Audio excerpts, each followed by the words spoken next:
Hey YouTube, 3D Printed Life here, and today I got a request to do a video on how to level your 3D printer bed.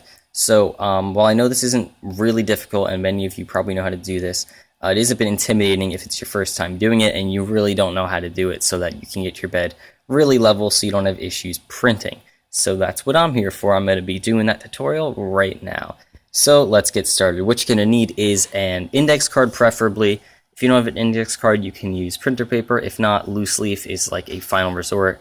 Don't use like newspaper or anything like that. It's got to be something that is rigid and that is fairly thick if possible. So next thing you're going to want to do is you're going to want to, if your printer has a Z end stop, you're going to want to, first of all, make sure that it's not going to cause the print head to crash into the bed. So just loosen up your trigger on that so that it's going to be hitting it plenty far away. So you can always adjust that later. Now the final thing you're going to want to do before we get started is grab your appropriate Allen key, and you want to tighten down all of your bed standoffs. So turn clockwise until they are all tight. And what is that guy doing there? So I have 3. The majority of printers, I believe, have 4. 3 is quite honestly a heck of a lot easier to deal with, but 4 works too. So just tighten them all down as far as you can go. And don't drop the phone. So what you're going to want to do now is you're going to want to move your print head to the center, and you're going to want to bring up the bed until you just barely feel some resistance on this papery thing, whatever you want to call it, index card, whatever you got. So once you feel a tiny bit of resistance under this paper, you're going to want to raise your printer bed by about 0.3 millimeters in repetier. So in the Z height, go up 0.3, and what that's going to do is that's going to raise the gap underneath here.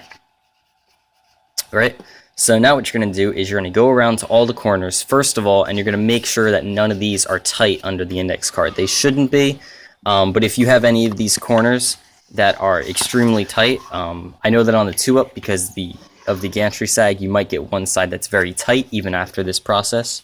What you're going to want to do is you're going to want to adjust those bolts so that it is clean through and that there's absolutely no resistance when you put this card underneath.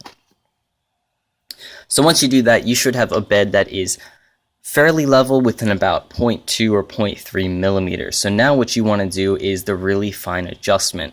How you're going to do that is you're basically just going to go from corner to corner adjusting to make sure that it is the perfect height. It's a pain, but it's the only way to do it unless you have a leveling probe. So I usually start on the back here for whatever reason. You want to get the print head as close to the bolt as you possibly can while still being able to access the bolt. So that is about as good as I can do for this one anyway. So you're going to want to put the index card under, put your Allen key in there, and then slowly loosen this up a little bit at a time until you feel some resistance when you put the card under. And actually that was about, yeah, that's pretty much perfect for me. So what's happening is as I'm moving this card under, I'm just feeling a very, very slight resistance on the card. And that means that the tip of the hot end is just barely touching the card, as you can hopefully see in there. There's even a little gap right there, so I can actually go a little more. But it doesn't have to be perfect at this point. See, now there's a little too much resistance, and you can really hear it. Now it is good practice to do this with your hot end hot so you don't have filament like I have right there sticking out. But to be honest, either way, it's going to give you a level bed. It's just whether or not it's level from the tip of the hot end or from the little blob of filament on the hot end. So once you get it so that it is just barely rubbing, you're going to go on to the next corner. Now don't spend too much time making each one perfect because you're going to have to change them each at least 2 times. Come over to this corner, and you're going to want to do the same thing. Slide the index card under. Nope, too loose. So you're going to want to come in here, loosen it up to make it tighter. Still won't feel it. Still won't feel it. Nope. There's a little bit. There we go, and that's perfect. And then one more time at the other corner. course, 4 corners means you're going to have to do this 4 times for each pass. So more fun for you guys. So loosen that up a bit. And, oh, I already got pressure. And a little bit less. So there we go. Alright, so after you've done one pass, they're all level, right? No, they're not, because they got messed up as you leveled up the other ones. So what you're going to want to do is go back to the beginning and do this all again. You're going to want to check, make sure. This one, let's see. Yep, now this one's a little bit too loose.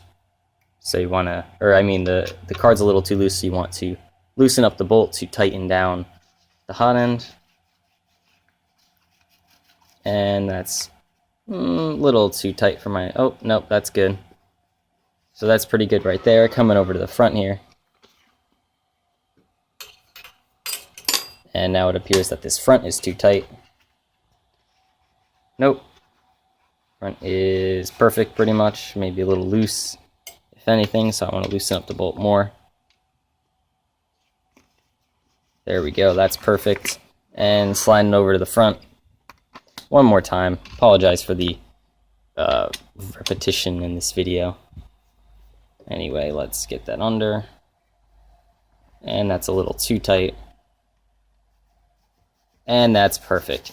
So, after you do that, for the 3-bolt setup, it usually takes about 2 passes for me. For the 4-bolt, it usually took me about 3 to 4 passes. So it will take you a little bit longer with the 4 bolts. But it does help quite significantly if you do the little trick where you raise it up 0.2 millimeters and then you just go around making sure it can pass clearly through all the corners. But now once you're done with this leveling, you want to check the center just to make sure. And yep, center is fine with me. And then check any other corners. If you have the 3-bolt setup, I would check these 2 corners, the 2 far corners where the single bolt are, just to make sure everything is nice and level. And then at that point, you're good. You have a nice level bed to print on. Now the only thing you have to deal with is the starting height, because this will be just as much of a pain as if your bed was not level. Now if you have a Z end stop thingy, what you're going to want to do is you're going to want to adjust it and then let it run by homing the Z axis. And you're going to just want to look. Now I have this nice bar right where I want to look, but on other printers you just want to look and you want the tip of the hot end to be just touching the bed. You do want them to be in contact, but just barely. You don't want it putting any pressure on the bed. And then once you do that, you should be pretty much good. If you are going for the manual print with no end stop, same idea. You're going to want to lower it down or raise the bed depending on your setup until the tip of the hot end is just barely touching the bed. Make sure there's no filament in the way either. And then that should be it. Your bed should be level and you should be ready to print a nice, very solid first layer, which is always a great thing. So that's pretty much it for this video. Thank you all for watching. I hope you enjoyed, and I hope to see you again soon.